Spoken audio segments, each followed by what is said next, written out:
संत शिरोमणि आचार्य गुरुवर श्री विद्यासागर जी महाराज की जय। और हम योग प्रणेता पूज्य गुरुवर श्री प्रणम्य सागर जी महाराज की जय। ओम अरहम नमः। स्वाध्याय प्रेमी बंधुओं, श्री तत्वार्थ सूत्र ग्रंथराज जी के अनूठे स्वाध्याय में आप सभी का स्वागत है। इंतजार की घड़ियां समाप्त हुई। अध्याय 5 की मौखिक सूत्र पाठन परीक्षा का रिजल्ट घोषित किया जा रहा है। बच्चों में सूत्रों को याद करने की ललक सराहनीय है। इस बार 48 में से 20 बच्चों ने 93 परीक्षार्थियों ने 100% अंक प्राप्त किए हैं और उनमें विजेताओं के नाम इस प्रकार हैं। आद्विका जैन 8 वर्ष दिल्ली, अवनी जैन 15 वर्ष यूपी, चांदनी जैन 10 वर्ष राजस्थान, सौम्या जैन 11 वर्ष राजस्थान, आजफ चिंतामन घूस 7 वर्ष महाराष्ट्र, काव्य जैन 11 वर्ष मध्य प्रदेश, आरोही मोदी 9 वर्ष मध्य प्रदेश, अर्नव जैन 12 वर्ष राजस्थान, जिताक्ष स्वागत जैन 14 वर्ष महाराष्ट्र, मिताक्ष जैन 9 वर्ष दिल्ली, निक्षेप सागर जैन 14 वर्ष महाराष्ट्र, संस्कृति जैन 9 वर्ष एमपी, नैवेद्या जैन 9 वर्ष राजस्थान, क्योवन जैन 9 वर्ष राजस्थान, आजब जैन 12 वर्ष यूपी, नेहल दोषी 10 वर्ष एमपी, भाईरिया गंगवाल 13 वर्ष राजस्थान, मायमिक जैन 9 वर्ष उत्तर प्रदेश, विवान जैन 9 वर्ष राजस्थान, कर्तव्य जैन 6 वर्ष एमपी, हीरामदी खासगलीवाल महाराष्ट्र, शशि जैन जी एमपी, संगीता जैन जी असम, संगीता जैन राजस्थान, सुधा गोदा जी राजस्थान, नीता फतेह मध्य प्रदेश, मनीषा जैन मध्य प्रदेश, प्रतीक जैन दिल्ली, डॉक्टर सोनल पीयूष गांधी महाराष्ट्र, सीए दीक्षा जैन मध्य प्रदेश, शाश्वत शदुल मेहता महाराष्ट्र। टीम अरहम की तरफ से सभी विजेताओं को हार्दिक शुभकामनाएं। हम आपके पुण्य की अनुमोदना करते हैं। अध्याय 6 की मौखिक सूत्र पाठन परीक्षा 8 दिसंबर 2023 से होना निश्चित की गई है। जिन्होंने अध्याय 5 की मौखिक सूत्र पाठन परीक्षा नहीं दी, उनके लिए एक और बार अवसर प्राप्त होगा। तो आज ही रजिस्टर कीजिए go.arham.yoga/सूत्रपाठ 2 पर या दिए गए QR कोड को स्कैन कीजिए। रजिस्ट्रेशन की अंतिम तिथि 30 नवंबर 2023 निश्चित की गई है। हमने षष्ठम अध्याय में कर्मों की आत्मा में इनकमिंग अर्थात आश्रव तत्व को समझा। अब सप्तम अध्याय में हम कर्मों को रोकने के उपायों को संवर तत्व को समझेंगे। पहले हम अध्याय 6 के सूत्र का पाठन करते हैं। आपने यदि पिछले अध्यायों की परीक्षा नहीं भी दी है तो भी आपको यह पाठ अवश्य करना चाहिए और इन्हें कंठस्थ करने का प्रयास भी करना चाहिए। मोक्ष मार्गस्य नेतारं भेत्तारं कर्म भूव्रतां ज्ञातारं विश्वतत्त्वानां वन्दे तद्गुणलब्धये। काय वाङ् मनः कर्म योगः स आश्रवः शुभः पुण्यस्याशुभः पापस्य सकसाया कषाययोः साम्प्रदायिकेर्यापथयोः इंद्रिय कषायावृतक्रियाः पंचचतुः पंचविंशति संख्याः पूर्वस्य वेदाः तीव्रमंद ज्ञाता ज्ञात भावाधिकरण वीर विशेषेभ्यस्तद विशेषः अधिकरणं जीवा जीवाः आद्यम समरंभ समारंभारंभ योगकृत कारितानुमत कषाय विशेषैः त्रिश्चतुश्चैकशः निर्वर्तना निक्षेप संयोग निसर्गा द्विचतुर्द्वित्रिभेदाः परम् तत्प्रदोष निन्नव मात्सर्यांतराया साधनोपघाता ज्ञान दर्शना वर्णयोः दुख शोक तापाक्रंदन वद परिदेवनान्यात्म परोभय स्थानान्य सद्वेद्यस्य भूतवृत्त्यनुकंपादान सराग संयमादि योगः शांति शौच मिति सद्वेद्यस्य केवली श्रुत संग धर्म देवा वर्णवादो दर्शन मोहस्य कसायोदया तीव्र परिणामश्चारित्र मोहस्य बहुवारंभ परिग्रहत्वं नारकस्यायुषः माया तैर्यक यौनस्य अल्पारंभ परिग्रहत्वं मानुषस्य स्वभाव मार्दवं च निःशील व्रतत्वं च सर्वेषां सराग संयम संयमा संयमा काम निर्जरा बालतपांसि दैवस्य सम्यक्त्वं च योग वक्रता विसंवादनं चाशुभस्य नाम्नः तद विपरीतम शुभस्य दर्शन विशुद्धिर विनय संपन्नता शीलव्रतेष्वनतिचारो भीक्ष्ण ज्ञानोपयोग संवेगौ शक्ति तस्त्याग तपसी साधु समाधिर वैयावृत्य करण मरहदाचार्य बहुश्रुत प्रवचन भक्ति रावश्यका परिहाणिर मार्ग प्रभावना प्रवचन वत्सलत्वमिति तीर्थकरत्वस्य परात्म निंदा प्रशंसे सदसद गुणोच्छादनोद्भावने च नीचैर्गोत्रस्य तद विपर्ययो नीचैर्वृत्त्यनुत्सेकौ चोत्तरस्य विघ्नकरण मंतरायस्य इति तत्वार सूत्रे षष्ठोध्याय। पूज्य मुनिश्री कहते हैं कि सिर्फ सूत्र का पाठन करने से ही हमारी विशुद्धि कई गुना बढ़ जाती है। तो चलिए चलते हैं व्रत विज्ञान की कक्षा की ओर। मोक्षमार्गस्य नेतारं भेत्तारं कर्मभूरतां ज्ञातारं विश्वतत्त्वानां वन्दे तद्गुणलब्धये।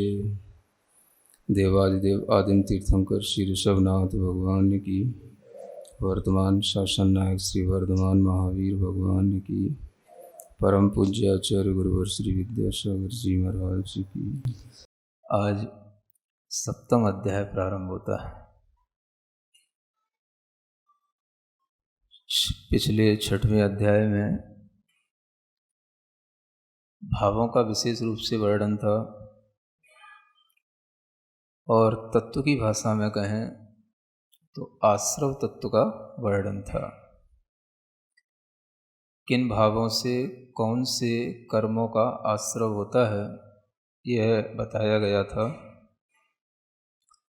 जीव अजीव और आश्रव तत्व का वर्णन एक तरह से आप लोग सुन चुके हैं। आश्रव के साथ ही यहाँ से एक नया वर्णन प्रारंभ होता है जिसे हम संवर तत्व का वर्णन कह सकते हैं। संवर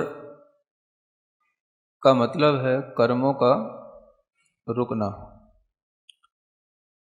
कर्मों का आश्रव होने के कई कारण बताए गए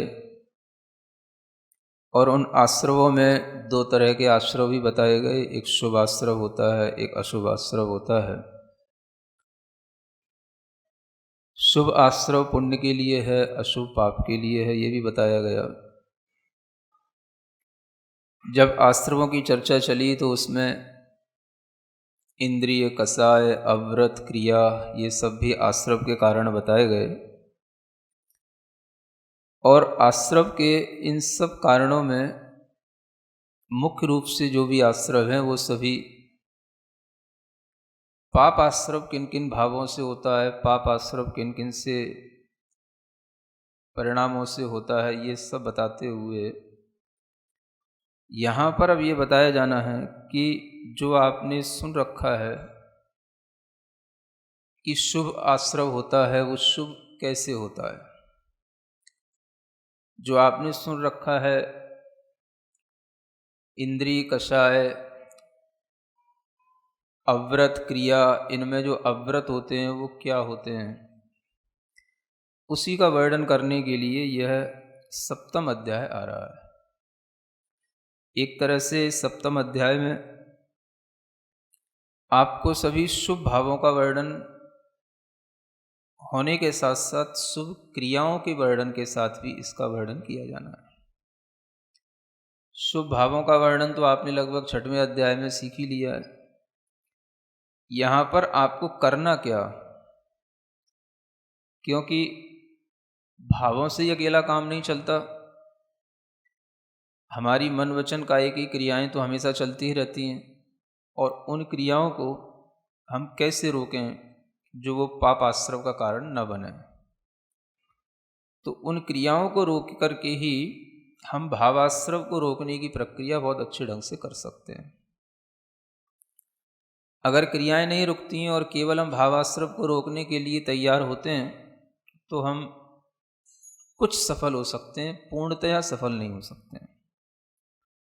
इसलिए जो मन वचन काय हमारे हमेशा अशुभ से जुड़े रहते हैं, उन अशुभ से निवृत्ति कैसे हो और शुभ में प्रवृत्ति कैसे हो, इस तरह से जो हम अपनी क्रियाओं को डाइवर्ट करके अपने अंदर एक भावों में परिवर्तन देखते हैं, वह परिवर्तन ही आश्रव से संवर का कारण बन जाता है।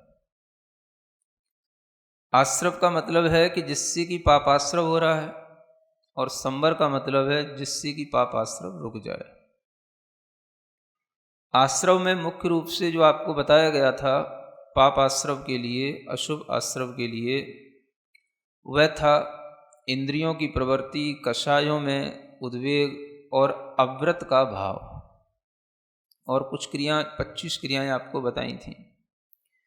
उनमें मुख्य रूप से जो अविरति है वो एक ऐसा फैक्टर है कि अगर वही कंट्रोल में आ जाए तो सब चीज़ें कंट्रोल में आ जाती हैं।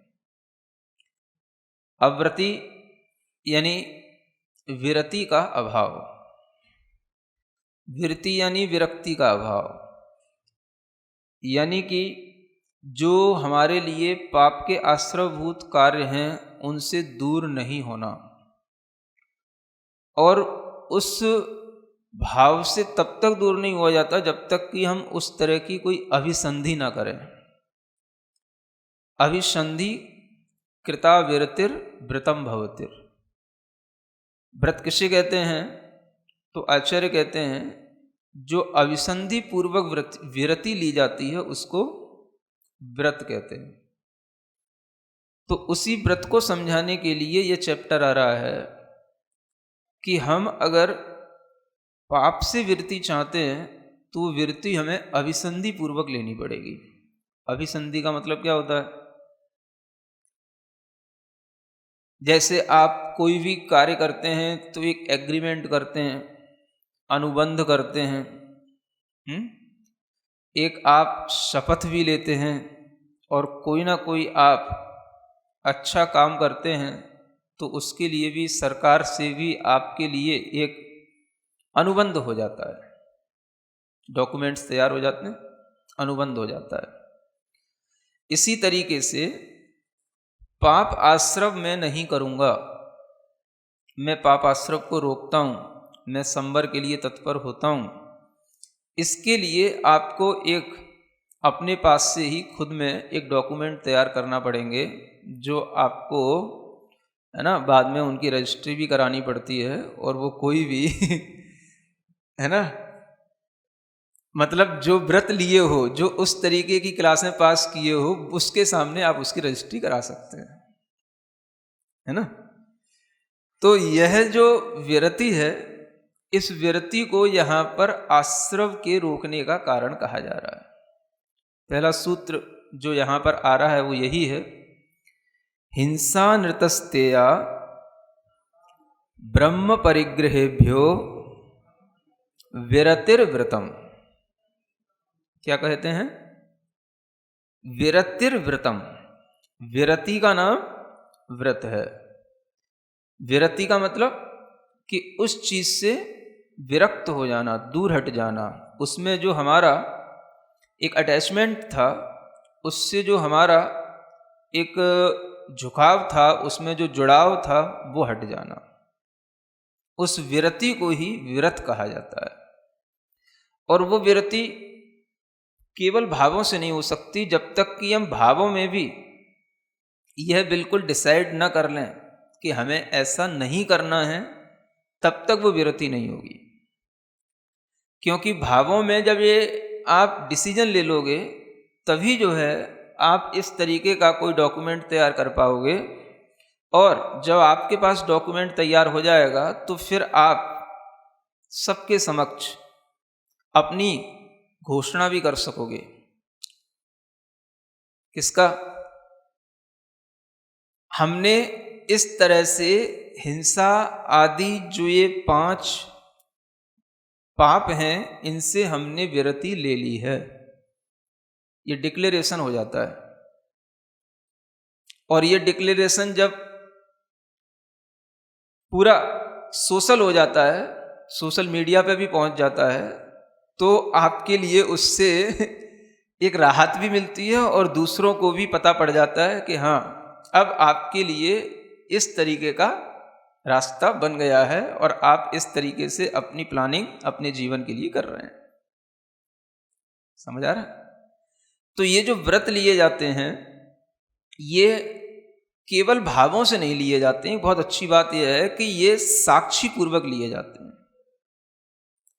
किसी पूर्वक? साक्षी माने जब भी कभी कोई हमें समाज में रहकर के समाज के ही अनुसार या समाज से ऊपर उठने का हमें कोई काम करना होगा तो हमें एक साक्षी बनाना पड़ता है। केवल हमें अपने अंदर व्रत ले लेने से काम नहीं होगा, हमें दूसरे को साक्षी बनाना पड़ेगा। कोई भी तरीके का आप जब अपना कोई नया ट्रस्ट बनाते हैं या कुछ करते हैं तो उसमें भी आपको दूसरे की, किसी दूसरे 2-4 लोगों की गवाही, किसी के हस्ताक्षर उस पर लगाने ही होते हैं, तभी वो ट्रस्ट वैलिड होता है और तभी वो जो है गवर्नमेंट उसके लिए पास करती है। समझ में आ रहा है? इसी तरीके से ट्रस्ट माने, अब वो ट्रस्ट छोड़ो, ट्रस्ट माने विश्वास। अगर आपके अंदर विश्वास आ जाता है इस बात का कि ये आश्रव है, आश्रव से हमें बचना है, आश्रव को हमें रोकना है, हमें संवर करना है, तो संवर करने के लिए मुझे सबसे पहला जो सूत्र दिया गया विरति करना है, तो उस विरति करने के लिए हमें अपने आप के साथ नहीं, दूसरे को साक्षी बना करके हमें ये डिक्लेरेशन कर देनी पड़ेगी पूरी सोशल मीडिया पर कि मैंने जो है इन व्रतों को धारण कर लिया है। ये सोशल मीडिया कहाँ से आ गया? वो इसलिए कि लोगों को पता पड़ जाए। लोगों को बताने की क्या जरूरत है? दूसरों को दिखाने के लिए कर रहे हैं क्या? दिखाने के लिए नहीं, यह एक सामाजिक रूप से उद्घोषणा हो जाती है जिसके माध्यम से आप भी उस बंधन में बंधने के लिए फिर हमेशा अपना मन बनाए रखेंगे, क्योंकि जब तक किसी चीज का पूरा वैलिड तरीके से डिक्लेरेशन नहीं होता तब तक वो चीज वैलिड नहीं मानी जाती है ना। कोई भी चीज गवर्नमेंट की है, उसमें अगर आप एंट्री ले रहे हो या कोई भी चीज आप गवर्नमेंट के थ्रू अपनी आगे बढ़ाना चाह रहे हो तो गवर्नमेंट का सर्टिफिकेट आपके साथ में या गवर्नमेंट की मोहर आपके पास तब लगेगी जब आप उस चीज से इतने एग्रीड हो जाओ कि जो गवर्नमेंट की कंडीशंस हैं वो सब फुलफिल कर दो, तो जो है वो गवर्नमेंट आपसे कहेगी हाँ ये आपने कर दिया, यानी आपका रजिस्ट्रेशन हो गया है, अब जो है आपको कोई प्रॉब्लम नहीं है, आपके लिए किसी भी तरीके की प्रॉब्लम आए हमको बताना है। सब चीजें ISI मार्क लग गया, गवर्नमेंट की मोहर लग गई, कहीं SDM की सिग्नेचर चाहिए हैं, कहीं IAS कलेक्टर के सिग्नेचर चाहिए हैं, कहीं ना कहीं कुछ ना कुछ होता ही है ना। इवन आप अगर विवाह भी करते हो किसी के साथ, अपनी कोई अगर आश्रव या बंध के लिए आप जब तैयारी करते हो तो उसमें भी साक्षी बनने की जरूरत होती है। हमने विवाह किया है, समाज में डिक्लेयर होता है कि नहीं होता? हम तुमसे क्या मतलब है, हमें तो अकेले करना था, ऐसे नहीं चलेगा। समाज की व्यवस्थाएं समाज की साक्षी पूर्वक समाज में रह करके समाज में डिक्लेयर करके करनी पड़ती हैं। ऐसे ही जब हमने बंधन स्वीकार किए हैं तो उसके लिए जैसे हम डिक्लेयर करते हैं, वैसे ही जब हम बंधन तोड़ते हैं तो हमें उसके लिए भी डिक्लेयर करना पड़ता है। समझ आ रहा है? तो आचार्य कहते हैं ये व्रत हमेशा साक्षी पूर्वक लिए जाते हैं। मुनि महाराज के व्रत भी होते हैं, श्रावक के व्रत भी होते हैं, और वो होंगे सब इसी में से ही। हिंसा, अनृत माने झूठ, स्ते माने चोरी, अब्रह्म माने कुशील, और परिग्रह माने यह मेरा है, ये मेरा है, इस तरह का भाव।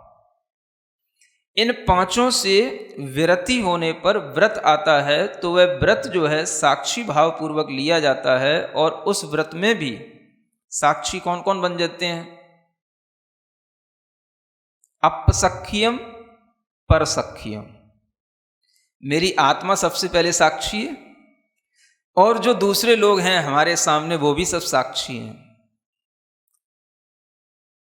समझ आ रहा है? देवता सख्यम, देवता भी उसके साक्षी होते हैं। गुरु सख्यम, गुरु उसके साक्षी होते हैं। ये सब साक्षी होने चाहिए। ये सब साक्षी होंगे तो आपके ऊपर जो मोहर लग जाएगी उससे फिर आप कभी भी पीछे नहीं हटेंगे। जो आपके लिए मिलेगा गवर्नमेंट की तरफ से वो तभी मिलेगा जब आप उस कंडीशन के अनुसार चलेंगे। और अगर आप जो है कुछ भी उसमें जो रूल्स रेगुलेशन है उनका आप अगर पूरा का पूरा जो आपको फॉलो करना है वो नहीं करते हैं तो आपके लिए फिर वही साक्षी में उसका क्या कैंसिलेशन भी किया जा सकता है। ये इसलिए साक्षी की जरूरत होती है। तो ये वही चीज यहां पर बताई जा रही है कि जब आप कोई भी अनुबंध करते हैं तो वो साक्षी में होता है। तो ये भी एक अनुबंध है, ये शुभ का अनुबंध है। और जो आप करते हो संसार में वो सब अशुभ का अनुबंध है। आप कोई मकान लेते हो, किसी से विवाह करते हो, कोई भी बिजनेस शुरू करते हो, सबसे कोई ना कोई आप कांटेक्ट करके एग्रीमेंट बना करके आप अपना अनुबंध करते हो, तब जाकर के वो चीज़ आगे बढ़ती है। उसी तरीके से आपको जब इधर से टूटना है, इधर से हट करके इधर अनुबंध करना है, मैं व्रत ले रहा हूँ, मुझे व्रत लेना है, तो वह व्रत भी जो है आपके लिए एक अनुबंध है। तो यह जो अव्रत से दूर हुआ, व्रत में आया, यानी अव्रत की प्रवृत्ति छोड़ी, व्रत की प्रवृत्ति शुरू कर दी, तो यह प्रवृत्ति भी उसके लिए पाप से हट करके पुण्य की ओर आना है। और ये अशुभ का संवर है और शुभ का बंध है। अनुबंध माने कहीं ना कहीं बंध तो है। जब तक हम किसी ना किसी तरीके की कोई भी एक्टिविटी कर रहे हैं वो हमारे लिए बंध का कारण तो होती है, लेकिन वह बंध हमारे लिए दोनों तरीके से होता है। अगर हम वही एक्टिविटी अशुभ के साथ कर रहे हैं तो वो पाप बंध का कारण है। वही एक्टिविटी जब हमारी शुभ के साथ होती है तो पुण्य बंध का कारण है। बंध तो दोनों में है, लेकिन इसमें भी कौन सा बंध हमारे लिए बेटर है और कौन सा बंध हमारे लिए वर्स्ट है, ये भी ध्यान रखना पड़ेगा। धन्य है हमारा पुण्य जो मुनिश्री इस प्रकार हमें शुभ भावनाओं का अर्थ बताते हुए व्रतों को सावधानी पूर्वक कैसे पालन करें समझा रहे हैं। यह पुण्य आप और भी बढ़ा सकते हैं। अपने परिवार, मित्र, समाज के लोगों को इस स्वाध्याय से जोड़कर आपको सिर्फ उन्हें हमारी वेबसाइट ttv.arham.yoga शेयर करनी है और उन्हें ये सभी क्लासेस मिल जाएंगी। आज का सवाल जीतने का और पूज्य मुनिश्री के समक्ष शंखा रखने का मौका भी मिलेगा। तो आज ही अपने बच्चों को, मित्रगणों को, परिवारजनों को तत्वात् सूत्र स्वाध्याय के साथ में जोड़िए। ओम अरहम नमः। ओम अरहम नमः। तो चलिए आज की कक्षा की एक क्विक रिवीजन कर लेते हैं। छठे अध्याय में हमने आश्रव तत्व के वर्णन में जाना किन भावों से कौन से कर्मों का आश्रव होता है। अशुभ आश्रव पाप के लिए और शुभ आश्रव पुण्य के लिए होता है। आश्रव के कारण इंद्रिय, कषाय, अव्रत, क्रिया होते हैं। सप्तम अध्याय में हम संवर तत्व को जानेंगे। संवर मतलब कर्मों का रुकना। इसमें हम शुभ आश्रव, शुभ भावों के साथ शुभ क्रियाओं को भी जानेंगे। हमने जाना कि मन, वचन, काय की क्रियाओं को रोककर ही हम भाव आश्रव को पूर्णतया रोक सकते हैं, अन्यथा नहीं। इसीलिए इनको अशुभ से शुभ में डाइवर्ट करके भावों में परिवर्तन करते हैं और वही परिवर्तन आश्रव से संवर का कारण बन जाता है। अविरति कंट्रोल में आने से अशुभ आश्रव के सभी कारण कंट्रोल में आ जाते हैं। विरति यानी उस चीज से विरक्त हो जाना, दूर हट जाना। अविरति यानी विरति या विरक्त का अभाव, अर्थात पाप के आश्रव भूत कार्य से दूर नहीं होना। अर्थात पाप के आश्रव भूत कार्य से दूर नहीं होना। आचार्य अभिसंधि या अनुबंध पूर्वक ली गई विरति को व्रत कहते हैं। जैसे मैं पाप आश्रव नहीं करूंगा, मैं उनको रोकता हूँ, मैं संवर के लिए तत्पर होता हूँ। इसके बिना पाप भाव से दूर नहीं हो सकते। सूत्र 1 के अनुसार विरति का नाम व्रत है। हिंसा, अनरत मतलब झूठ, स्ते मतलब चोरी, अभ्रम मतलब कुशील और परिग्रह मतलब ये मेरा है का भाव से विरति होने पर व्रत आता है। व्रत सिर्फ भावों से ही नहीं बल्कि साक्षी पूर्वक लिए जाते हैं, अर्थात भावों में डिसीजन लेने के बाद सबके समक्ष इसकी घोषणा करनी होती है कि हमने 5 पापों से विरति ले ली है। समाज की व्यवस्थाएं समाज की साक्षी पूर्वक समाज में डिक्लेयर करके करनी पड़ती हैं, चाहे वो विवाह जैसे संबंध बनाने की हो या बंधन तोड़ने की। सरकारी डॉक्यूमेंट्स भी गवाह के हस्ताक्षर और गवर्नमेंट की मोहर लगने पर ही वैलिड या मान्य होते हैं। इसी प्रकार केवल अपने अंदर व्रत ले लेने से काम नहीं चलता, दूसरों को साक्षी बनाकर सामाजिक उद्घोषणा करनी होती है कि मैंने इन व्रतों को धारण कर लिया है, तभी व्रत वैलिड होते हैं। इससे दूसरों को पता पड़ता है कि आपने अपने जीवन के लिए इस तरीके से प्लानिंग करी है। आचार्यों के अनुसार मुनि महाराज और श्रावक दोनों के व्रत साक्षी भाव पूर्वक लिए जाते हैं। अपसखीयम पर सखीयम अर्थात मेरी आत्मा साक्षी है और हमारे सामने दूसरे लोग भी साक्षी हैं। देवता सखीयम मतलब देवता भी साक्षी है और गुरु सखीयम मतलब गुरु भी साक्षी है। जब ये सब साक्षी होंगे तो हम कभी भी पीछे नहीं हटेंगे और रूल्स रेगुलेशंस को पूरा फॉलो नहीं करने पर इन्हीं की साक्षी में व्रत का कैंसिलेशन भी किया जा सकता है। ऐसे साक्षी में किया गया अनुबंध शुभ का अनुबंध है। अनुबंध मतलब कहीं न कहीं बंध तो है। जहाँ संसार में मकान, विवाह आदि के अनुबंध अशुभ के लिए है, वहीं अव्रत को छोड़कर व्रत की प्रवृत्ति करने से अशुभ का संवर होता है और शुभ का बंध होता है। तो चलिए अब हम सभी चंडवाणी स्तुति करेंगे और तत्पश्चात समय होगा आज के सवाल का।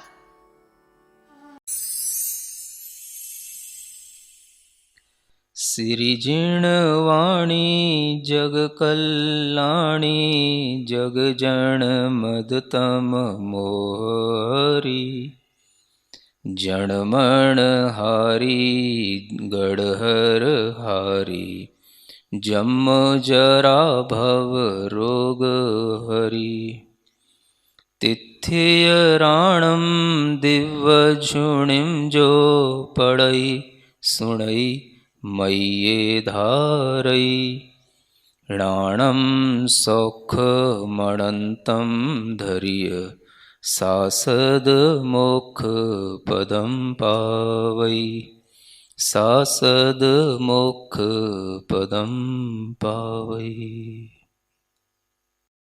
अब समय है आज के प्रतियोगिता प्रश्न में भाग लेकर आकर्षक पुरस्कार जीतने का। आप अपने फोन को QR कोड स्कैन करने के लिए तैयार रखें या दिए गए लिंक पे जाएं। आप अपना उत्तर चुनकर हमें कल शाम 5 बजे तक भेज सकते हैं। 3 भाग्यशाली विजेताओं को मिलेंगे आकर्षक पुरस्कार। विजेताओं का नाम इसी कार्यक्रम में हर रविवार को घोषित किया जाएगा। साथ ही सभी प्रश्नों के सही उत्तर भी बताए जाएंगे। आज का सवाल है, सख्यम का अर्थ क्या है? आत्मा, साक्षी, परिजन, पराये लोग। अगर आप किसी कारणवश कोड को स्कैन ना कर पाए हों तो आप क्लास की वेबसाइट पर जाकर भी उन्हें अटेम्प्ट कर सकते हैं। इस लिंक पर जाएं या QR कोड को स्कैन करें।